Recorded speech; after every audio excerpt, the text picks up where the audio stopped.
लोग कहते हैं कि सिकंदर ने आधो भारत जीत लो तो।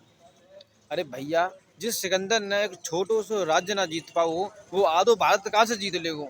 हाँ, एक दो छोटे राज्य जरूर जीत लेते वाला। हाँ, में एक शामिल था तक्षशिला, क्योंकि वहां का राजा शक्तिहीन और डरपोक था।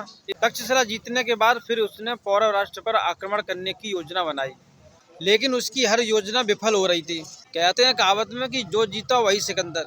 अरे भैया, वो सिकंदर जो 2 महीना या 2.5 महीना तक झेलम नदी पर डरो रहो, जिसने झेलम नदी पार ना कर पाई हो, वो भारत कहाँ से जीत ले वो। ये वही पौरव राष्ट्र है जिसका आज नाम पंजाब है, जिसे लोग पंजाब के नाम से जानते हैं। ये पंजाबी उस समय पौरव राष्ट्र था। पौरव राष्ट्र के राजा महाराज बवनी थे, और महाराज बवनी का पुत्र था कुमार पोरस। कुमार पोरस ने सिकंदर को इतनी धूल चटाई और इतनी बार शिकस्त दी कि सिकंदर को उसके नाम से भी चिढ़ होने लगी। आखिरकार उसके विरोधियों ने सिकंदर की मदद की और तमाम कोशिशों के बाद झेलम नदी पार कर ली। झेलम नदी पार करके आक्रमण कर दिया। उस आक्रमण में हजारों सैनिकों की जान चली गई और सिकंदर ने उसके राज्य पर कब्जा करके उसे बंदी बना लिया। सिकंदर और पोरस के बीच इतना भयंकर युद्ध हुआ कि सिकंदर और पोरस के मध्य घंटों युद्ध चला। युद्ध के दौरान इतने हार गए थे कि उन्होंने इतनी क्षमता नहीं बची थी कि वो अपनी तलवार उठा करके युद्ध कर सके। पोरस ने सिकंदर से कहा कि जब तक मेरे शरीर में खून की एक बूंद रहेगी, तब तक मैं अपनी आन मान शान और अपने राज्य के लिए और अपनी प्रजा के लिए लड़ता रहूंगा।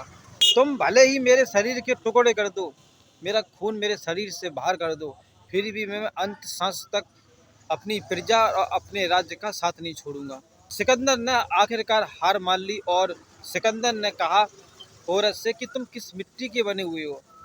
तुम अपनी आन मान शान, अपनी प्रजा, अपने राज्य के लिए अपनी जान न्यौछावर करने को तैयार हो। हमने अपने जीवन में हजारियों युद्ध किए। हजारियों युद्ध के दौरान मुझे आज तक तुम जैसा शासक, तुम जैसा राजा नहीं मिला जो अपने राज्य के लिए मर मिटने को तैयार है, जो अपने राज्य को अपनी माँ की तरह पूजता हो, अपनी माँ की तरह मानता हो।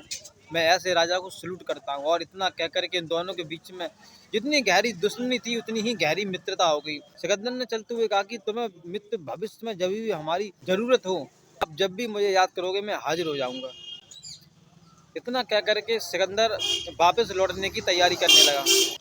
तो लोग कहते हैं कि जो जीता वही सिकंदर, और देशों के लिए जो जीता वही सिकंदर होगा, लेकिन हमारे भारत के लिए जो जीता वो है पोरस, जो अपनी आन मान शान, अपने राज्य, अपनी प्रजा के लिए लहू लुहान होकर के अंतिम सांस तक लड़ता रहा और उसने शिकस्त हार ना मानी। ऐसे राजा को हम दिल से नमन करते हैं।